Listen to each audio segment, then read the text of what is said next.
أعوذ بالله من الشيطان الرجيم. إلا تنصروه فقد نصره الله إذ أخرجه الذين كفروا ثاني اثنين إذ هما في الغار إذ يقول لصاحبه لا تحزن إن الله معنا. بنای خدای بەخشندەی میهرەبان بینەرانی ئازیز و خۆشەویستی کەناڵی ئاسمانی پێیان سەلامی خوای گەورەتان لەسەر بێ و ئەو کاتتان باش.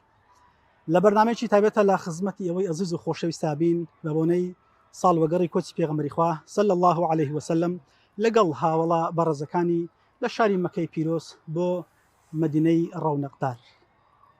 لەگەڵ دوو مامۆستای ئازیز و خۆشەویستی شاری هەولێر تاوتوێی هۆکارەکانی کۆچ و هەروەها ئەو دەستکەوتانە چی بوون کە لە کۆچاوە دەست هاتن ئەو دەرسوان و عیبەر و پندانە کامانن کە لە کۆچی پێغەمبەری خوا صلی الله عليه وسلم ئێمەمان و خۆشەویستی خوا کە لەگەڵ هاوڵە بەڕێزەکان وە دەستیان خست.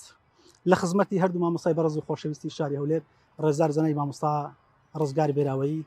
ڕێزدار دکتۆر ئەحمەد سۆفی، زۆر بەخێر بێن و ساڵی تازەی کۆچستان پیرۆزبی. بەخێر بێن. ئێمە لە دەست پێکا بە بۆنەی سەری ساڵی تازەی کۆچیەوە ساڵی تازە لە خۆمان و سەرجەم گەلانی موسڵمانان پیرۆزەکەین دەخوازین کە ساڵی تازەی کۆچی ببێتە مایەی ئاشتی و تەبایی و هەرزانی و برایەتی و محەبەت و سۆز و خۆشەویست نێوان موسڵمانان و هەروە سەرکەوتنی موسڵمانان لە هەر شوێنێکی ئەو زەویەدا هەن بە تایبەتی برایانمان لە غەزە. مامۆستا بەڕێزەکان لەمەوێ ئەم شۆ لە خزمەتی ئەوەی ئەزیز و خۆشەویستە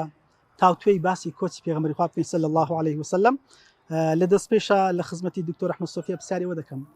ئەو پێشەچانە چ بوون کە خوای گەورە سوبحانه وتعالى بە پێغەمبەری نیشاندا صلی الله عليه وسلم سەبارەت بە ئەو کۆچە مەزنەی کە کرا. بسم الله الرحمن الرحيم الحمد لله رب العالمين والصلاة والسلام على أشرف خلق الله محمد وعلى آله وأصحابه ومن تبعهم بإحسان إلى يوم الدين.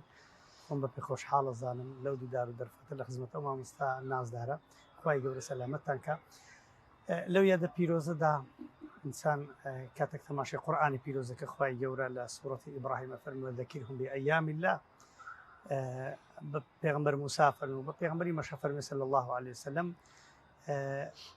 ئەحداثی تاریخی ببیر خەڵکی بینەوە بۆی ئیستیفادەی لێ بکەن بۆی قازانجی لێ بکەن بۆی سوودی لێ ببینن. ئەو شتانە بەڕاستی قازانجی زۆریان هەیە یادکردنەوەی ئەو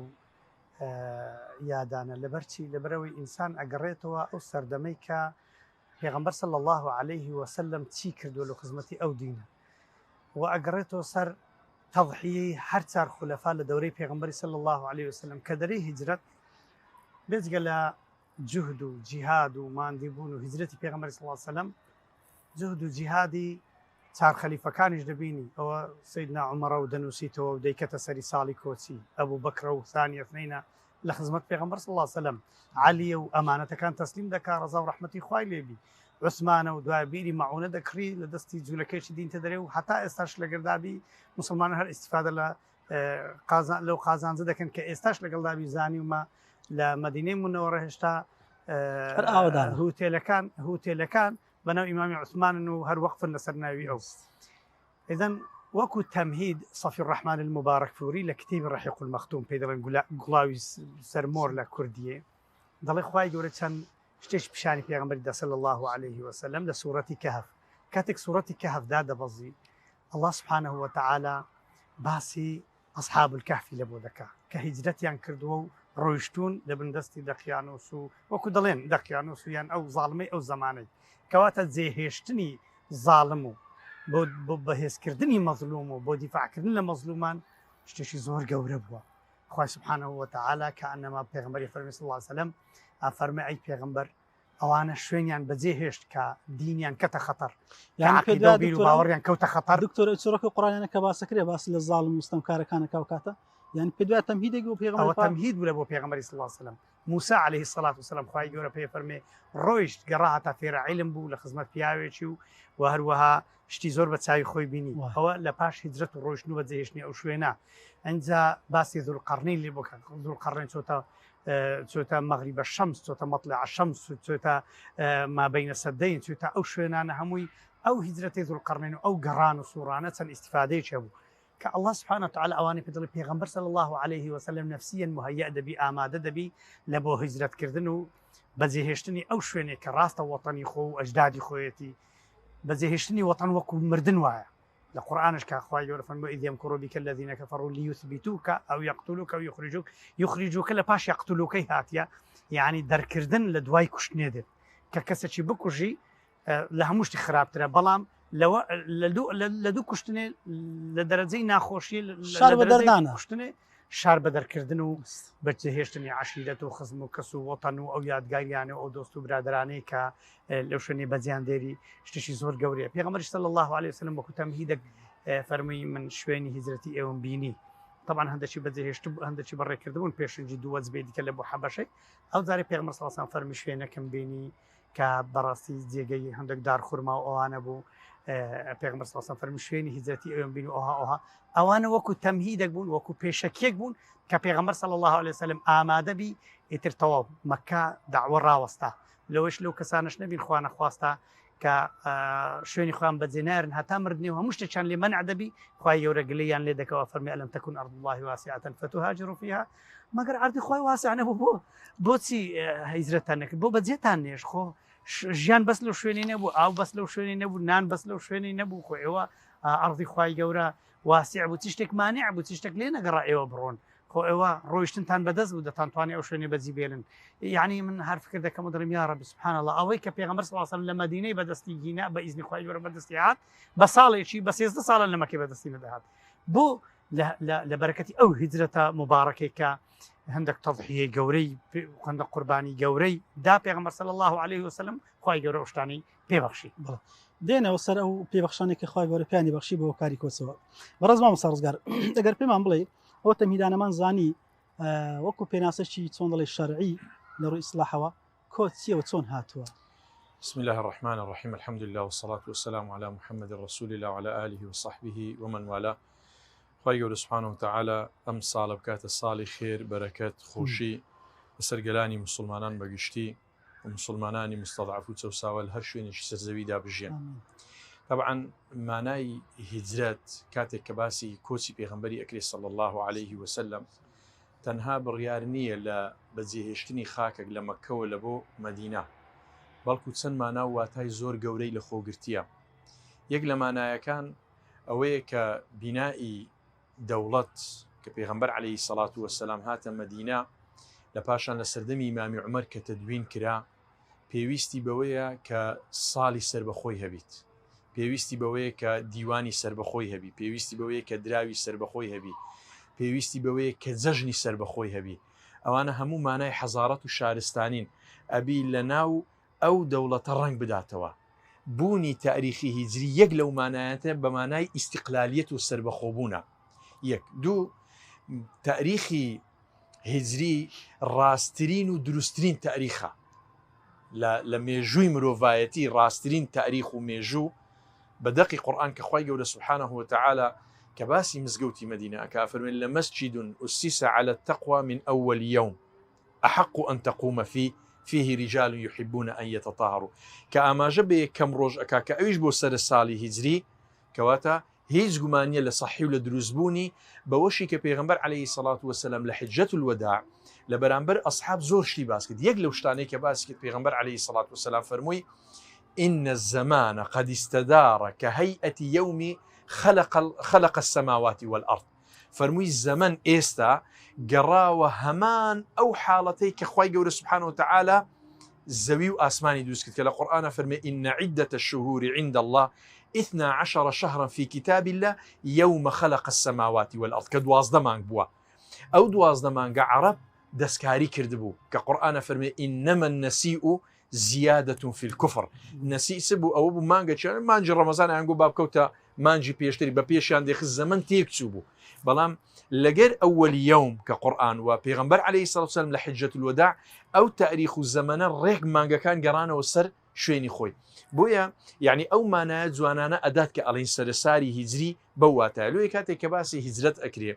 هجرت لأصلي بلين ها أكاد جي مكرا أكاكاتي كبيكا وربد أكري بيقو تري هجر يقلمانا كان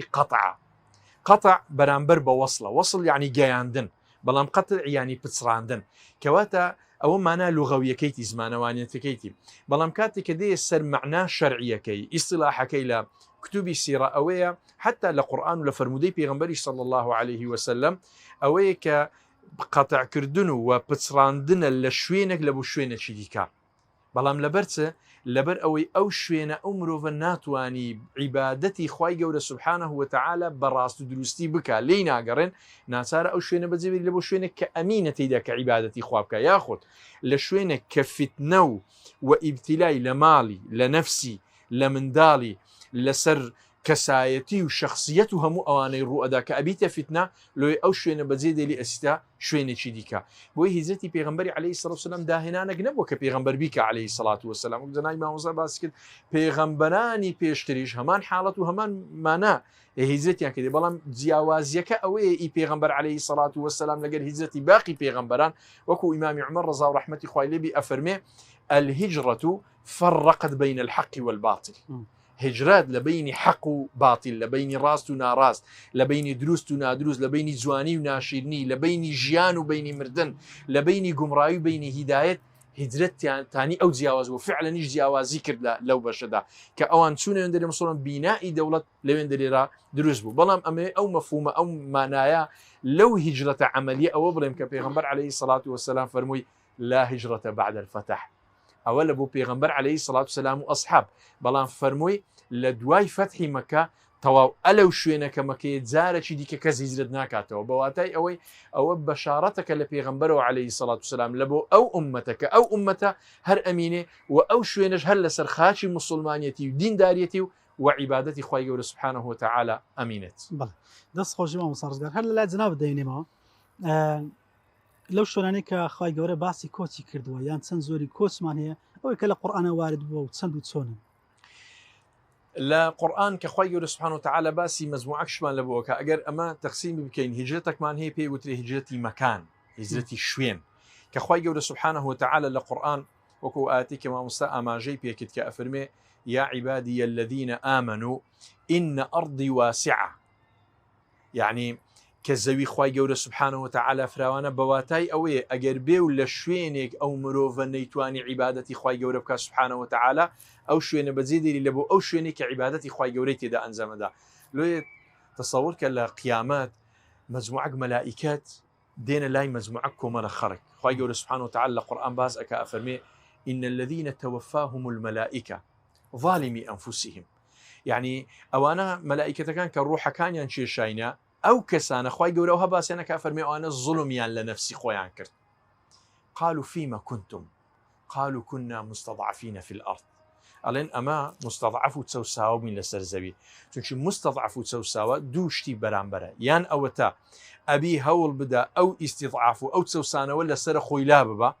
لسر دوروبري خويلا بدا أجر نيتواني أو كاتي خالي دوم ديتا بيشكا أو شوينة ما دام لقوتي دانبو بزيدي لبو شوينة شي ديكا لو يكبتواني فعلا قوة ومناعيتي دا دروسكا وفعلا شويني خوي دروسكا توا أو بيوسي الشرعي شدبي وابكن أو يقلى لحالة كان كمحاسبة لبرسينو إلى سر القيامة إن الذين توفاهم ظالمي أنفسهم خواهي قولوا بونا ويانا بك ظلميان لخويان كرديا قالوا فيما كنتم قالوا كنا مستضعفين في الأرض قالوا ألم تكن أرض الله واسعة فتهاجروا فيها لإلى القرآن خواهي قولوا سبحانه وتعالى فرمي ومن يهاجر في سبيل الله يجد في الأرض مراغما كثيرا وسعة يعني زوي خواهي قولوا سبحانه وتعالى فراونا ودروي خواهي قولوا سبحانه وتعالى لسر أو كسا أكريته أو لهجري شوين حالتك من هي يعني هجرت كردنا لشوينه كمعصية وتاواني تدا أنزام أدري لبو شوينه كطاعة وعبادتها نكتنها لدي وحسيكيوا بلكو بقرا لدي ومعنويكيوا حتى لمجلسك حتى لإعلامك يعني بداخوا يعني استلم مجتمع لكم القايمة جاري وهي لإعلام شتيق نشان أدري أو شتا يعني بيتسواني ديني خوا بيتسواني عقيدي إسلام بيتسواني إيمان وباوري بني مروفك هلا برامبري دا أنيشي ياخد أو شوينيك هجومي تدا أكريت السردين وعقيدي مسلمانان خواهي قول سبحانه وتعالى لدوشين لقرآن باسي أو هجرتمان لبو أكا أفرمي وإذا رأيت الذين يخوضون في آياتنا فأعرض عنهم حتى يخوضوا في حديث غيره وإما ينسينك الشيطان فلا تقعد بعد الذكرى مع القوم الظالمين أو قومي كدانشن أو خلقي كدانشن كهيرج أكن السدين خواهي قول أمري بيكرديا كأبي إمروف أو شوينة بتزيبي لماذا نتواني أجنا لنتيجة بظالم حساب أكري حتى للسورية أو للسورية لنعامل للسورية النساء فرمي وقد نزل عليكم في الكتاب أن إذا سمعتم آيات الله يكفر بها ويستهزأ بها فلا تقعدوا معهم حتى يخوضوا في حديث غيره. نابي مروف لديار إعلامك لمجلسك لسوشيال ميدياك لشوينك دابنيشي أو شوينا استهزاء بآيات كان إخواءك يعني كفر بآيات كان إخوة جورك سبحانه وتعالى أو يعني كو أمر إخوة جوري بنويج أمر إخوة جورش سبحانه وتعالى بويك أبي هجرت بك لو شوينا لبو شوينك أو حالتي كذا أنزام نادر ما مستطفى قوز بن بخشر بله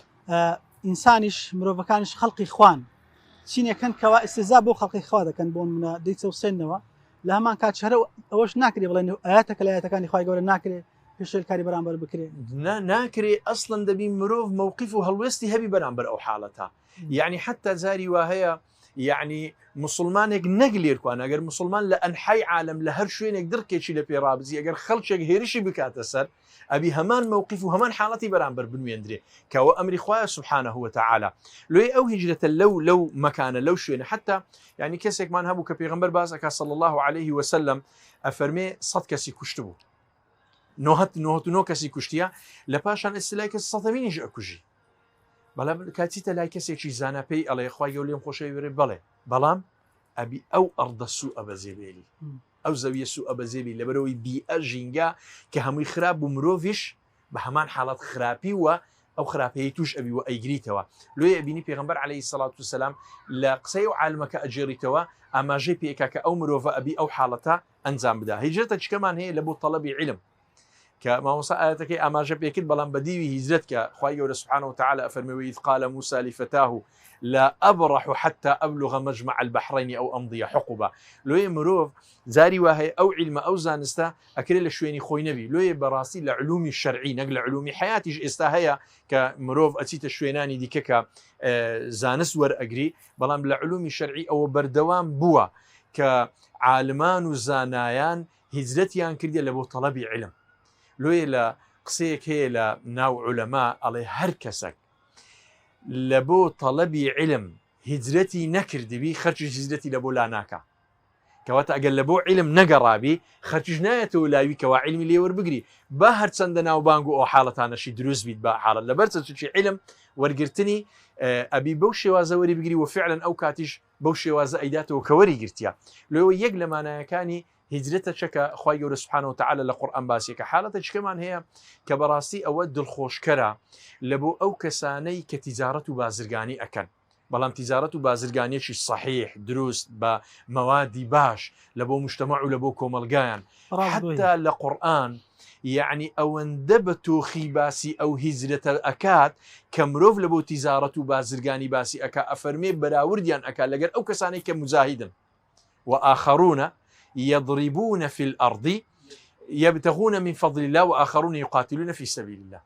يعني بشتشيان خواهي قوليان كادا دو قسم لسر زوي ديو أروالو تسكا داواي رزقي خواهك سبحانه كتجارة بازرقانيا بهمان حالة أوانش كالبيناوي خواهي قولي سبحانه وتعالى أزنجين كواتا أو بشكل لو هزرتا كبيغمبر عليه الصلاة كخواهي قولي سبحانه وتعالى لقرآن باسي أكا هجرتش كمان هي وكباس ما كتك بجماعي لمعصية تاوان برو تاكوا خواهي قولي لقرآن نمونك من لبو باس أكا أفرمي هجرت كردنو وكوت كردني مجتمع تلسر آستي تاك تلسر آستي كوملغا سودي أبي أقل لها مخرابة كان لا دا لبو باشا أو زل الظلم لا أدا لبو عدالة لخرابة لا أدا لبو تساكا لا اتباع ظالم مستمكار لا أدا لبو اتباع عدل راستي وحق خير القرآن فرمي فلولا كانت قرية آمنت فنفعها إيمانها إلا قوم يونس لما آمنوا كشفنا عنهم عذاب الخزي في الحياة الدنيا ومتعناهم إلى حين إذا قومك هي بكامل أو قوما سربيتي بيغمبركي أكا بلام كاتك نزيك عذاب إخوة جوربي أو قوم بكامل أقريتوا لا إخوة جور سبحانه وتعالى لو إما زور زر آيات إخوينو كإخوة جور سبحانه وتعالى لقرآن فرمي وتوبوا إلى الله جميعا أيها المؤمنون وتوبوا إلى الله جميعا أما زوزا لوتا كشخصي بكاري دينا أو لسر آستي قلانا كأوجل بالطواوي دزهر أجري لها مخرا كان لبودي وتساكك أو كات خواي جورا كشفنا عنهم عذاب الخزي في الحياة الدنيا لو مجتمعكم الجا كاتك كأيوه خزي وسرشوري دنيا وقيامتي لسرهستي زليلي دنيا وقيامتي لسرهستي بيوستي بو هزرة الجماعية لها مشتنا ريكونا دروست كان لبو دروست لبو حق وراستي كان بوي ومتعناهم ومتعناهم إلى حين كشفنا عنهم عذاب الخزي في الحياة ومتعناهم إلى حين لو بكرتي يعني بيغمبر عليه الصلاة والسلام لو من كرت أكاتو أفرمي والمهاجر من هجر ما نهى الله عنه كسي مهاجر أو كسي شتي قد غلي كرا وازلي بيني بهر شكل وبهر شوازك أو بشيك كقرآن لأنواع زوركان هجرت باسي أكات دكتور جان هو كارجلش الزور هن بويكا بوي ما أويكا في غمر صاصل مقر هؤلاء كان كوز بكن بكرتي أويكا بيوستا لقل أويكا استا إمامان 1400 حفصل تيدا برا بسرك أو كوسا مزني كبو لإستا أو كالكو سودان تسينك إمالي وردقليان لبرتيون دا بيوسا ما باسي بكينوا آخر ما وصلنا سوا بحثك بو ماجستيرك بو ما مستباسك جزاك الله خيرا دستوش والله استفادة زوري باسك ما مستبالام ئەگەر بتەوێ عائیلەی باش دروستکەی لە ماڵی خۆت یان بتەوێ حیزبەشی دابنێ حیزبەشی ئیسلامی مەثەلەن یان لەو حیزبە ئیسلامی یان مەثەلەن بتەوێ گوندەشی بەختەوەر دروستکەی یان بتەوێ مجتەمەعێکی تەواو دروستکەی پێویست بە دوو شتانە یەکەم دەبێت دەسەڵاتت لەبەر دەستی خۆت بی دووەم دەبێ عەقیدەیان عەقیدە و بیر و باوەڕیان جوان لۆ دابمەزرێنی سێمین دەبێ مەحەبەتیان بێخێبەینی عیلاقیان لە بینی خۆش پێغەمبەری ئەکرەم صلی الله عليه وسلم ئەوانەی هەموو لە دەست نەبوو دەسەڵات لە دەست چێ بوو لە دەست ئەبوو جەهل و ئەبوو لەهەب و عوتبە و شەیبە و ئەو کاتی ئەبوو سوفیان رەضی الله عنه ئەو کاتی کە لەسەر دینی ئیسلام نەبوو لە دەستی ئەوانە بوو کە ئینسان دەسەڵاتی نەبوو ئێستا مسلمانان ئێستا تەواو مسلمانین ئەمە ئێستا لە مزگەوتی خۆسەی تەڕەن پێ لەسەر مزگەوتی ناکرێ هەندێک شتن پێچان ناکرێت کە دەسەڵاتت لە بەردەستی خۆت نییە حتا لە ناو مزگەوتی خۆت هەندێک شتان چاپ بکەی کە پێتوان مەثەلەن بیدعەیە یان کە بیدعە نییە لادرا پێت خۆشە بینیەوە مەسەلە لۆ نمونە حل ناو مزگەوتێکی کەواتە پێغەمبەر صلی الله علیه وسلم ئەو شتەی بە ساڵێکی دەسەڵاتی هەبوو لە مەککەی لە مەدینەی منەوەڕە کردی بە 13 ساڵی مەدینەی نە لە نهێنیەکی نە لە ئاشکراکەی پێ ئەنجام نەئەدرا چونکە و مەجالی لە بۆ مهەیە نەبوو ئەو یەک دووەم دامەزراندنی ئەو عەقیدە جوانەی کە لە مەدینە بە ئیسراحەتی خۆ سەحابەی لەسەر پەروەردەکردن و ئەو جیلە جوانی لەسەر پەروەردەکرد و خەڵک یعنی سیدنا عومەر رەضی الله عنه بەخۆ بە جیرانەکە ڕۆژێکی یەک دەچوو ئیشید کە دەچوو گوێ لە پێغەمبەری ڕادەگرت صلی الله علیه وسلم لەوەی کەسیان مەحروم نەبن لە فەرمودەکانی پێغەمبەری خوا صلی الله علیه وسلم لەو عەقیدە پاکەی کە لە زمانی پاشی پێغەمبەری صلی الله علیه وسلم دێتە دەرێ و پەروەردە دەبن و فێر دەبن دوایە ئەو عیلاقە خۆشەویستیاری لە بینی سەحابان دروست بوو ئەو عیلاقە و حتا گەیشتە دەرەجەی ئیثار ويؤثرون على أنفسهم ولو كان بهم خصاصة الله سبحانه وتعالى وصفي ئەنساریەکانە کە فەرمی هەوایان لێ هات شتیان لۆ خۆیان پێویست پێ بوو لەو دڵی خۆیان لۆ ناڵێن نەفس قابلی هەموو کەسە لۆ نەفسی خۆیان حەزیان لێبوونیان ئەخوارد دەیاندا ئەو جیرانە و دەیاندا ئەو مهاجرە و ئەوەی کە هاتۆتە لایەن زۆر شتی بە قیمەت زۆر شتی خۆش هەمویان لە بۆوان تەرخان کرد بوو خزمەتیان نەکردن و حتا پێغەمبەر صلی الله علیه و سلم بۆی لێ هات دوعا بکە یا ڕەبی خوددا لە ئەنسار خۆش بخوا لە ئەولادی ئەنسار خۆش بخوا لە ئەولادی ئەنسار خۆش خوددا هەندی دوعا کرد لە بۆ ئەنسار کرد حتا بە غەنیمەی رازی نەبوو یعنی گلیان هەبوو لە غەنیمەی مشتیان هەموو لێ بیرچۆ لەبەر دوعاکانی پێغەمبەر صلی الله علیه و سلم چونکە هێندە دوعای خۆشی لە بۆ کردن پێغەمبەر عەلەیه الصلاة والسلام دیوەکی دیکە مامۆستا عەدالەت ئەتوکە دەسەڵاتت لە دەست نەبی و عەقیدە و بیر و باوەڕی خەڵکی پێ کۆنتڕۆل نەبی لەسەر دینی ئیسلام و محەبەتت پێ تەرتیب نەبی و ئوخوەت و خۆشەویستیت پێ لە بینی خەڵکی نەچەسپێندرێ عەدالەت کو دەکرێت کاتێک عەدالەت کرا لە مجتەمەعی خەڵک ئۆتۆماتیکیە لۆ ئین صەح التەعبیر یعنی بەشەر عاجزی لە دڵی نامینی خەڵک لە چ عاجزە ئێستا پێشان هیچ نەبوو نە مەسئول هیچی نەبوو نە فەقیر هیچی هەبوو کەس عاجز نەبوو بەس کە تو هەتبی نەژدەیە من کە جیران هەی بوو جیرانیشی برسی بوو پێغەمبەر فەرمووی صلی الله علیه و سلم والله لا يؤمن والله لا يؤمن والله لا يؤمن لە بۆ چێ ئەوەی لە جیرانی ئەمین نەبیەوە جیرانی تێربی بەخۆی برسی جیرانێکی تێربی بۆچی چونکە بەشەر لە نەعەدالەتی زۆر عاجزەبی ئەو عاجزیەی کە لە دنیای هەیە ئێستا لە نەتیجەی نەعەدالەتیە دکتۆر محسن عەبدولحەمید دەڵێ کە مفکرێکی ئیسلامی و خوابی پارێز ئێستا مای دەڵێ تەماشای حەضارەتی ئەوروپایەکەم زۆر نزیکە لە حەضارەتی ئیسلام لەبەرچی لەبەرەوەی هەتا حەدێکی عەدالەتی تێدایە هەتا حەدێکی غەیبەت نەکردن و خەڵک مەشغوڵە لە خۆی بە ئیش و بە پێشکەوتن و بۆوانە ئەو خاین و باینی لەو بازار و لەو زیانە دەبینی و محەممەد عەبدەش ڕەحمەتوڵڵاهی عەلەیهی وەختی خچوویتە ئەوروپای لەو ئاخری مامۆستا عەلیشم گوێ لێ بوو دەیگوت ئەمن کە چوومە ئەوروپای ئەوەی بیستە ئەوروپای یعنی ئیسلام دەبینی وەس مسلمانان کەم دەبینی بەڵام لێرانی مسلمانان زۆر دەبینی ئیسلام نابینی خەڵکێک لێرانی مەشغوڵە بە شتێکی کام ئیشی بەوی دانی و پێغەمبەر فەرمووی صلی الله علیه و سلم من حسن ئیسلامی المەرئی تەرکه ما لا یعنی ئیذەن خلاصە مامۆستا ئەوەی کە پێغەمبەر صلی الله عليه وسلم هۆکاری هیجرەت بوو ئەتو دەزانی خەتەر لەسەر عەقیدە هەبوو خەتەر لەسەر نفسی پێغەمبەری خوا هەبوو صلی الله عليه وسلم اغتیال بکرێت بەرلەمانی قوڕیشدار و نەدۆ بڕیاریاندا پێغەمبەری شهید کە صلی الله عليه وسلم یەک لە مەقاصدی ئیسلامیش حفظی نفسە بەشەر ئەو نازدارانە بپارێزی ئەبوبەکر و عومەر و عوسمان و ئەو فیدایانە لە دەورەی تونا زوو بە ئاسانی لە ناو نەسن ئەثەرە چەند لەسەر عەردی بەجێ ببینی بیان گوازیۆ لە شوێنش کە دەوری خۆ ببینن ئینسانش هەر کاتە قیادەی کەتە خەتەر ڕوحی خۆی کەتە خەتەر عەقیدەی خەڵکی کەتە خەتەر ناکرێ بە هیچ شێوەیەکی ئینسان لەو شوێنی دابنیشی و چاوەڕی هەندێک شتی بکە کە لە کاتێک خودای گەورەش ئیذنی بدا پێغەمبەر صلی الله عليه وسلم فەرمووی ڕەجام وایە خوای گەورە ئیزنم دەچکو سەیدنا ئەبوبەکر خۆی حازر کرد رضی الله عنه فەرمووی چ دەکەی ئابا بەکر فەرمووی وەڵا بەتەمامە بڕۆم هجرت کەمام نیش لۆ مەدینە ئەدینەت فەرمووە بڕۆن بەر لە مەدینە فەرمووی عەجەلەی مەکە بەشکم خوای گەورە ئیزنم دا ئەوجا ئەبوبەکر رضی الله عنه زۆری کەیفات وتی یعنی الصحبة يا رسول الله فرمي بلى دعاء دايك عائشة فرمي ولا شدة جرماء كبيغمبر صلى الله عليه وسلم عادتي وانا بهات مالي مو ديتم بيغمبر صلى الله عليه وسلم باب ميقول باب رنو بابم فرميسشي بتساوان ده لك كيف كم زاربو بينم كفرميسشي شادي شيء زي ما استغلين فرميسشي شادي قد استيري دي سارده يعني فرميسشي عادزيه هي انسانك بيجي قلبيش انا فرميسك كجرمه يعني سبحان الله حتى فصل زي جسمي انسانيش فرق لبيني او فرميس كان دكا إذا أو عدالة التحقيق بو مزجود درس بو آخر أو مزجود درس بونا مزجود بس بيغمر صلى الله عليه وسلم داعي درس أو إجازات كان يكوت بلي مزجوتي درس كر بيغمر صلى الله عليه وسلم داعي درس كر أو زا مزجوتي درس كر أو زا وكم زنا ما مستوى إشارة في والله واشتكي مي بقول الله من لمسجد أسس بنيانه من أول يوم كا قد لو يعني زمان دمش شارع أو أول يومين أو يومين يعني همان روجا یەکەم ڕۆژە و پێغەمبەر صلی الله علیه و سلم شەموان دەچوو مزگەوتی قوبا و یەک نوێژ لێ بە عومرەی هەیە حاجی معتەمیرەکان کە دەچن یعنی قازانجان هەم ڕۆژی جارەشی دەچن یان دوو جار دەچن هەر چەند جار تحیەت المەسجدەشی لێ بکەی لەو شوێنەی پێغەمبەر فەرمی صلی الله علیه و سلم بە عومرەشی هەیە ئێذن ئەوانە زۆر قازانجی گەورەن ئەوانە ئینجازی زۆر گەورە ئێستا ئەمە کە باسی دەکەین چلێوێ فێر دەبین مامۆستا وەلو بچ پێویستە باسی بکەینەوە مامۆستا هەرسێ ئەو دوو ئاەتانی بەزەقی باسی هیجرەتەکەن وإذ يمكر بك الذين كفروا ليثبتوك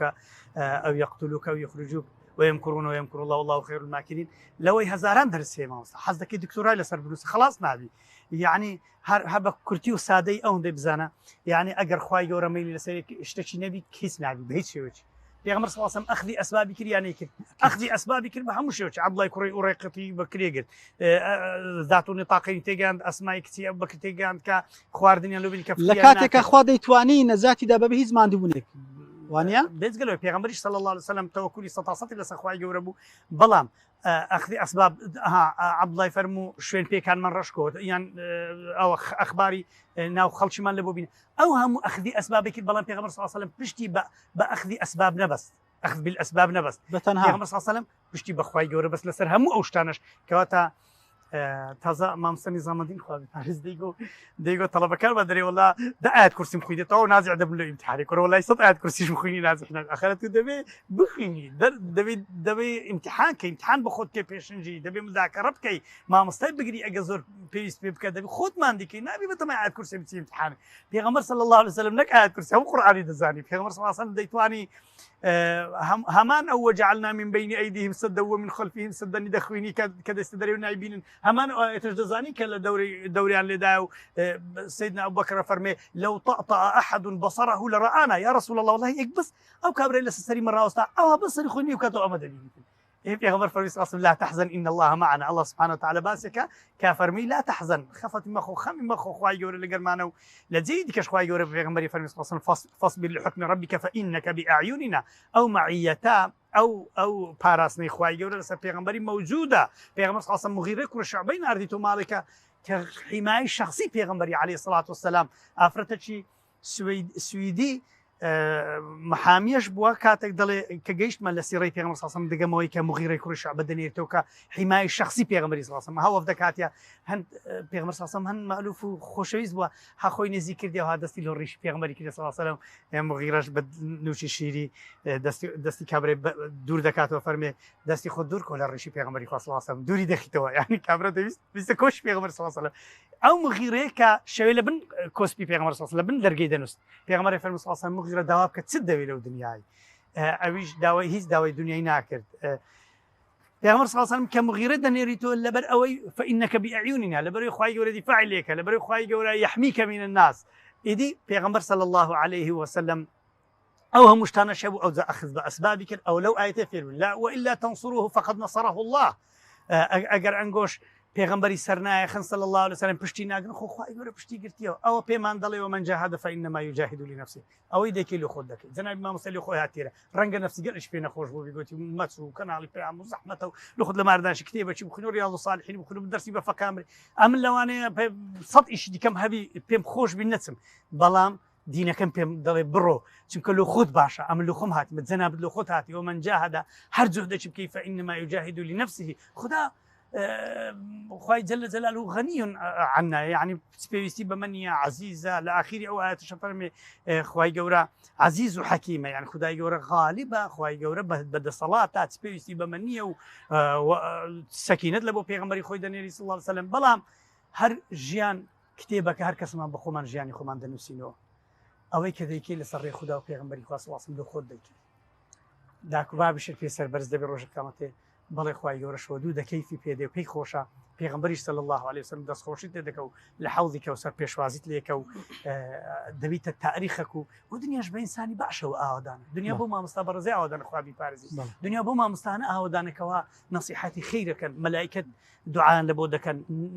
مێرو لە کونی خۆی لە بن عەردی ماسی لە بنی دەریایە دوعا لە بۆ معلمی خەڵکەکەن کە خێر فێری خەڵکەکەن لەبەرچی لەبەرە دنیا بەوانەوە ئاوادانە دنیا بەوانەوە خۆشە ڕاستە هەر کەس لۆ خۆی دەکا بەڵام ئەو هیجرەتە پێمان دەڵێ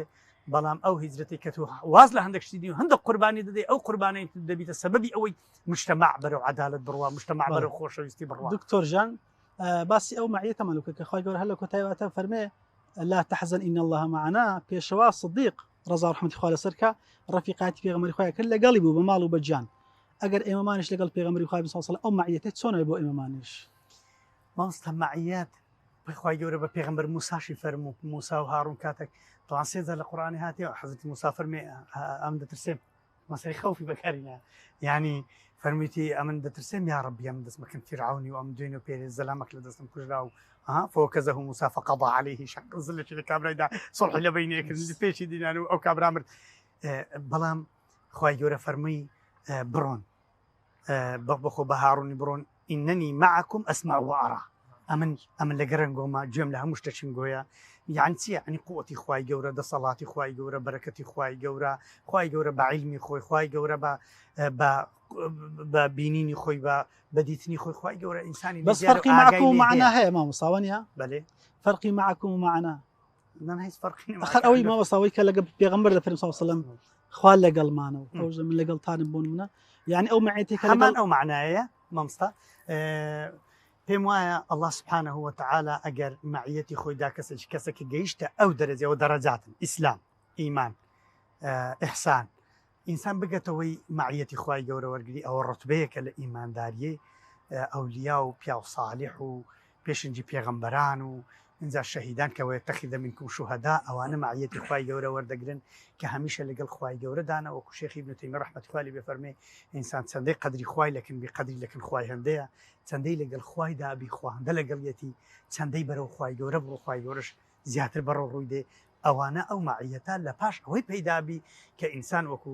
شێخی ئیبن القەییم تەڵەبەی ئیبن تەیمیە ڕەحمەتی خوا لێ بفەرمێ عادات أهل اليقظة عبادة وعبادة أهل غفلة عادة أفرمي أهل يقظة أوانيك أجان للي خوي خو دائما هشيارن خوتونين وغافلين هم عادة كان هم عبادة دي قتب ببي راسي حتى دول الرهم لا شيء تكرم يعني نعالج ببي راسي لبردكا زلكاني لا راسي لبردكا بدست راس نعم الأخوة بسم الله اللهم بارك لنا فيما رزقتنا وآخر الحمد لله الذي أطعمنا وسقانا دعاء كان ديكو لمالي دتسيو دي لبيش عائلي خوي جوري مالي هموش دي اللي فير دبن تماش دكن أو بياو بيتا بارتا سنة شي زندي لسر عدي درو بيتا قرآن شي زندي لسر عدي درو وقدا عايش وصيفي أمريكا صلى الله عليه وسلم كفرمي أفرمي كان خلقه القرآن أوهي لقر قرآن شو كهن لقر قرآن دابوا أو لقر دابوني لبو قرآن معيتي خواي جورا وردكشي بس تخرج بالدكتور جان ما صار رزقار دور رولي جانس لكوتي بيغمري خوا صلى الله عليه وسلم يعني چۆن دەڵێ هاوچێ شێک بکەیت لەگەڵ گەنجی ئێستاش ئێستا چۆن بتوانین لەگەڵ پێغەمبەری خوا بین بمانای کەریمە لەگەر ڕەوشت و فەرمایشتەکان و سنەتەکانی ئەوە بین. پێغمبەر عەلەیهی سەڵات وسەلام پێم وایە ینی فەرمودەیە ئەگەر بە هەڵە نەچم کە پێغمبەر عەلەیهی سەڵات وسەلام دەفەرمێ خالفني الشيوخ وحالفني الشباب، يعني ئەوانەی کە لە دەوروبەری پێغمبەری بوون عەلەیهی سەڵات وەسەلام و پێغمبەریش عەلەیهی سەڵات وەسەلام ئەو تەمەنی کە ئەمە تێداینە، یانی لەو تەمەنەی بۆ کاتێک کە بوو بە پێغمبەر و ئەوانش کە دەوروبەر و ڕەفیقایەتی بوون ئەوانە گەورەکان ئەوی دیکە هەموو لەوی یعنی بە تەمەن گچکەتر بوون. ینی ئیمامی ئەبوبەکر کە هاوشانی یعنی پێغمبەری عەلەیهی سەڵات وەسەلام برادریان، ئیمامی عوسمان گچکەتر، باقی دیکە هەموو لەوی گچکەتر بووینەی پێغمبەری عەلەیهی سەڵات وەسەلام. ئەوانش کە مامۆستا ناوینان لە ئەبوو جەهل و لە شەیبە و لە عوتبە و ئەوانە سوبحان الله ئەوانە کە بە حیساب کەسانی عاقلی ئەو سەردەمە بوون، منداڵەکانیان کە گەنج بوون ئەوانە ئیمانیان هێنا بە پێغمبەر عەلەیهی سەڵات وسەلام بە خۆیان ئیمانیان نەدەینا. لێیە ڕۆڵی گەنج لە دەوری هیجرەت، یعنی تەماشای یەکەش وشی ئیمامی عەلی کە ڕەزا و ڕەحمەتی خوای لێبی، کاتێک کە پێغمبەر عەلەیهی سەڵات وسەلام هیجرەتەکە لە مەکە لە بۆ مەدینە شەوێ خوای گەورە سوبحانه و تەعالی ئەتێکە مامۆستا وإذ يمكر بك الذين كفروا ليقتلوك أو پێغمبەر بانجی ئیمامی عەلیەکە لە جێی خۆی دەینوێنی.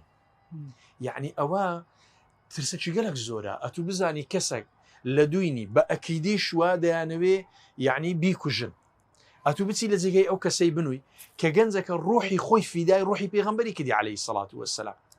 و کاتێک کە تەماشای عەبدوڵای کوڕی ئیمامی ئەبوبەکر دەکەی ڕەزا و ڕەحمەتی خوای لەگەر ئەسما ذات النطاقین، یعنی ئەوانە ڕۆژانە بەو ترسەوە هەر کەسێک کە ئەگەر پێغمبەری بینی با صلی الله علیه وسلم 100 حشتر ئەوە جەزا پاداشی وەردەگرت. ئەوانە دەبینی ئەو هەموو ترسەی بەکاردەینی ئەو هەموو ترسە هەیە ئەو خواردنی دەبات لە بۆ پێغمبەری عەلەیهی سەڵات وەسەلام. لۆی ئەوانەش هەر هەمووی گەنج بوون، عایشە ڕەزا و ڕەحمەتی، ئەسما، عەبدوڵای کوڕی ئیمامی ئەبوبەکر، حتا شوانەکەیان، یعنی ئەوانە کە لە دەورەی پێغمبەری بوون عەلەیهی سەڵات وسەلام وتوانیان بە فعلی يعني لەگەر پێغمبەری عەلەیهی سەڵات وسەلام ئیمان و وەصدقەکەیان لەگەر پێغمبەر عەلەیهی سەڵات وسەلام بینەجێ. لۆی قورئان و هەم فەرمودەی پێغمبەر عەلەیهی سەڵات وسەلام يعني دەورێکی زۆر عەجیب و سەرسوڕهێنەر ئەداتە گەنج. ئیبراهیم عەلەیهی سەلام بەشێنی یعنی گەورە موحیدی گەورە یەکتاپەرست، کاتێک کە خوای گەورە سوبحانه و تەعالی باسی ئەکات تەمەنی نزیکەی 16 ساڵ کە قورئان باسی ئەکا ئەو کاتێک کە بتەکەوە تەڵڵاهی لەئەکیدەنە ئەصنامەکم بعد ئەن تولوا، ئەو ئەصنام و سەنەمانەی کە خوا بوون و خۆیان بەسەر خەرک کرد بۆ خوا، کە ئیبراهیم عەلەیهی سەلام لێیان بەر هەر هەمویان لەناو ئەبا هەمووی دەشێنی. طبعا ئەوان قالوا سمعنا فتى يذكرهم يقال له سمعنا فتى، ئێستا دەوری فتایە شابە گەنجە. ئەو جە تەماشاکە کاتێک گوتیان ئەنتە فعلت هذا بآلهتنا يا إبراهيم، قال يعني أو قراءة هي أما يخين قال بل فعله كبيرهم هذا فاسألوهم إن كانوا ينطقون، قراءة قال بل فعله كبيرهم هذا فاسألوهم إن كان، قال بل فعل، أو كان أنت فعلت هذا بآلهتنا يا إبراهيم، قال بل فعل، يعني إبراهيم كردي عليه السلام كردي أو كرديتي بس أنا أو يعترف أو بجنزة وفعلا نيش أخيرش كهيزد أكل بينا إخوي جور سبحانه. أصحابي كهف كإخوي جور باسين أكل القرآن أفرمي إنهم فتية آمنوا بربهم وزدناهم هدى. فتية بون جنز بون تأذى قراءة جيشتن بلام أوند الراس بون لجر خوا أوند دروس بون لجر خوا أوند الصدق وإخلاص ينتداب إخوي جور القرآن أفرمي وربطنا على قلوبهم إذ قاموا فقالوا ربنا رب السماوات والأرض لن ندعو من دونه إلها لقد قلنا إذا شططا هؤلاء قومنا اتخذوا من دونه آلهة لولا يأتون عليهم بسلطان بين فمن أظلم ممن افترى على الله كذبا. أزاني وربطنا على قلوبهم معنى يتسيا يعني خوي يقول سبحانه وتعالى أفرمي أما أودل من بيوسكردن كل داتشي موسى أفرمي لولا أن ربطنا على قلبها إن كادت لتبدي به لولا أن لربطنا على قلبها لو أو ربطنا على قلوب يعني دلي بقوة كردينا بهيس كردينا. طبعا لبريوان رازوين لقى خوي سبحانه وتعالى يعني فتاي موسى بهمان حالة فتايك باسئك حتى محمد فاتح بيغمبر عليه الصلاة والسلام أفرمي لتفتحن القسطنطينية أو اسطنبول قسطنطينية وكاتيك بيقول أفرمي أو فتح أكري فلنعم الأمير أميرها ولنعم الجيش ذلك الجيش. أفرمي باشترين أمير وباشترين جيش. محمد فاتح لتمني هجد صالي فتحي طبعا محمد فاتح كفتحي كلا تمني هجد صالي ما مستعد أبو بابي لبو هنا كجورانية كردة بأصل تفسيري خاواني السبع المثانية تفسيري وخاواني الكوثر الجاري كالصحيح بخاري شرح شريعة يان لسوريا بوبرن ديما الشامي أو كديان لمصر بولين در هنا پەروەردەی محەممەدی فاتحی کرد و فعلا بۆ نعمە الأمیر و فعلا ئەو معلمەش نعمە المعلم بووە. یا باسی ئیمامی مالیک ڕەزا و ڕەحمەتی خوای لێبی ئەفەرمێ ئەو کاتێک کە تەمەنی 20 ساڵ بووە ئەفەرمێ چەندەها عالمی مەدینەی فتوای ئەویان کە ڕێیان پێدام کە من فتوا بدەم. مەبەستمان لە چی؟ یعنی ئەو ڕۆڵی گەنجە، یعنی گەنج زۆر شتی پێ ئەکرێ. گەنج بڕبڕەی پشتی هەموو میلەتانە، یعنی ئەگە ئەوەی بیەوێ بتوانی بیکە ئەیکا، بەڵام بەداخەوە گەنج نابی خاوی، نابی سزبی، نابی وعی و هەست و هۆش و بیری خۆی لە دەست دابی، نابی بە دوای مۆدیلاتەوە بی، گەنج نابی بە دوای تەخەنث و بە دوای ئەوەوە بی کە مەیلی جلک و بەرگ و هەستان و دانیشتنی بەرەو ئافرەت بڕوە. عیب بە ئافرەتە کە خۆی بشوێنی بە پیاو، بەڵام عیبتر لەوە ئەوەیە کە گەنجە گەنجایەتی و ڕجولەت و پیاوەتی خۆی مەیل بکات لە پرچی، لە شکلی، لە شێوازی، بەو شێوازە مامەڵە بکە. ئەو ڕۆلی گەنج نییە. ڕۆلی گەنج ئەرچی سەرشا پیرەکانی لەسەر شانەکە ئاگاداریان بی، منداڵەکانی لەسەر شانەکە ئەو حەدە وەسەتەیە. لێ هەم پێویستمان بە قووەتی گەنجە و هەم پێویستمان بە عەقڵیەتی کە بەڕاستی ئەومانە لە هیجرەتی پێغەمبەر، نەک لە هیجرەتی پێغەمبەر عەلەیهی سەڵات وسەلام، لە هەموو ژیانی پێغەمبەر عەلەیهی سەڵات وسەلام لە پاش خوای گەورە کە ئەوە مؤەیەدە بە موعجزە پێغەمبەر عەلەیهی سەڵات وسەلام. بەڵام تەماشای هەموو شەبابی مهاجرین کە تەماشای هەموو گەنجانی ئەنسار بکە کو لە دەورەی پێغەمبەری خڕبوونەوە صلی الله عليه وسلم، حتى وصفك كبيغمبر عليه الصلاة والسلام ينصاري أكازق لو آتاني ما وصى باسي كلا سورة حشر أشينا نهنا كباسي أنصار أكا فرمي أوانا قومك بن يكثرون عند الفزع يقلون عند الطمع. أو كاتي الطمع خوشيه دابشك لي كس نابيني لمندري، أو كاتي كأبيني ترزي هموي بياي ميدانا كديد كسعد لقر بيغمبري عليه الصلاة والسلام فرمو يا رب كأنك تريدنا والله لو خضت بنا هذا البحر فخضته لخضناه معك. كاك سعد كوري معاذ زين 8 سنة بو 37 صال بوك وفاتك 6 صال بوك إيماني هنا تنها 6 صال لقر بيغمبري بس أو موقفي برامبر بيغمبر عليه الصلاة والسلام لغزوة بدر أزاني كوفاتك جنس بين خوش يعني جيل وبي بيغمبر فرمي عليه اهتز عرش الرحمن لموت سعد. أفرمي إن كانت الملائكة لتحمل جنازته، ملائكة جنازة سعد يعني هالقد أو ندخل خفيف وكهريان قد عرش إخوة بزولة أبي أو جنزلة 8 صار ب 6 صار سيله بو بيغمبر وسيله بو دين كرد بي ديني لسر شام بو فعلا بصدق وبراستي بدواي موديلات وبدواي هوا وهوس وخوشي كان نبوة لو إيه جنز براستي مهم يسر شاني زور جورترا بيغمبر إبراهيم آساو أصحابي كهف آساو محمد فاتح آساو باقي علماء دي كي جنزي آسا كتوانيان تغيير وقران كايلنا ومجتمع وكوملقا برو بري أمانو وخوشي خوش جزراني دنيا وقيامت ببن. ياخذ الصوج مام صجن. دكتور جماعة كمان زور كما أقرب كورتي بيمبلي أو وانا درونيانا تشين كلا كوس ورد جيرة بس بكورتي إن شاء الله. بكورتي يا غمر صلى الله عليه وسلم وصفه هجرتي كده فرمي إنما الأعمال بالنيات. فرمي له دنياها مشتق بنيتها عبادة بنيتها مشتق بجري نيتي إنسانش أعمال إنسان قران كاري بس دابي. بشري نية بيس دائما لشون بيس كذا فيديو بشري نية خاوي بيغمر فرمي صلى الله عليه وسلم وإنما لكل امرئ ما نوى فمن كانت هجرته إلى الله ورسوله فهجرته إلى الله ورسوله ومن كانت هجرته لدنيا يصيبها أو امرأة ينكحها فهجرته إلى ما هاجر إليه. لو دنياي بشر نيتي خوي اختصرت لدوري أوش تدى صورته أحمد بن حنبل إمام أهل السنة رحمه الله كرة شبنا عبد الله وتبابا أتو أو مسند الناس دارت بدش أو هم كتبوا أو هم مشتيك نصيحة مليبكا نافرمي إنما أعظكم بواحدة بس هي كلمة فرمي إنوي الخير كرم بس نيتي خير تبي لها مشتشي أو دنياي بشار نيتي لسر خير بي البيغمبر فرمي صلى الله عليه وسلم لما محرمه يجي إنسان بروجي ببي روجي محرم لباش روجي رمضان لهم روجي خير ترن لبرسي شارحي سنن أبي داود أفرمي تماشم كرتي هر صار مانجا محرمة كان ذو الحجة ذو القعدة ذو الحجة رجب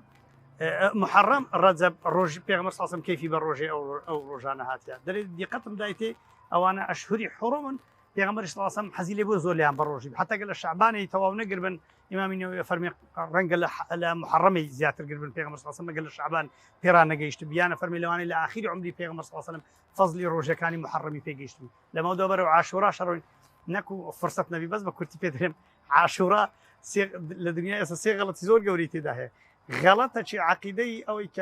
عندك دي كانوا لخدان وفلان عقيديه دوم غلطه شي شرعي كتعزيه اعاده تعزي حرام او بز ما يكري سيم غلطه تاريخي فكان ما بشان خلق كي امام حسين كشتي به شيء امام حسين كشتي او شان يعني شاردته اذا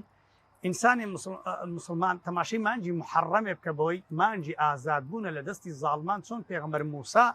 صلاه والسلام اخوه على سربي لدستي فرعون الرزق قاربو علماء فرمون زور پیغمبري ديكش الو مانجي رزقار من حتى لن طوفانكي پیغمبر نوحش لا مانجي محرمه بوا يدي اماش هول دين دلي خومان نفسي خومان رزقار كين لتي لا عبوديته لخوش فيستني ظالمان ولا تركنوا الى الذين ظلموا نيتي خو بخينا سر خيري نوك فتمسكوا النار برو اقرب روين فنا بخواي جورا ولا مانجي محرم امش ازاد ببين لا لعبداتي النفس لعبداتي جناه وكو جنابي ما مستا امري فيك كردو فرمي پیغمبر فرمي صلى الله عليه وسلم باسي كركا پیغمبر فرمي صلى الله عليه وسلم هجرتي استلموا دو هجرتي او انسان واز لجناهان بيني واز لشتي خراب واز لشويني خراب بيني واز لبرادري خراب بيني واز ل او برنامج خرابانه بيني كلا سر تليفون واز لشتي خرابانه بيني كلا ناو تليفونك اذا انا ورشم كتو خواهی گەورە هەموو لای سەر کەوتوی دنیا قیامەت یا خۆ دەستان خۆش بێ عزیزماندان زۆر سپاسان دەکەین دووبارە ساڵی تازتان پیرۆز بی و سپاس بۆ عزیزتمان دەبووتان مەزورن ئینشاءالله بەڕێز دکتۆر ئەحمەد سۆفی و زۆر بەڕێز مامۆستا ڕزگارجیان زۆر بەخێر بن دووبارە دەستان خۆش بێخوا بەڵای بینەرانی عەزیز و خۆشەویست لەم بەرنامە تایبەتە لە خزمەتیەوە عەزیز و خۆشەویست بووین بە بۆنەی ساڵ بەگەڕی پێغەمبەری خوا صلی الله علیه وسلم ساڵی کۆچی لە مەکەی پیرۆزۆ لە بۆ مەدینەی ڕەونەقدار دووبارە سەری ساڵی تازای کۆچی لە هەموو گەڵانی مسلمان پیرۆزەکەین هەر لە خۆشی و شادی کامرانی بتان بنین تا بەرنامەیەشتری تایبەت بەخوای گەورە سپاردن السلام علیکم ورحمة الله وبركاته.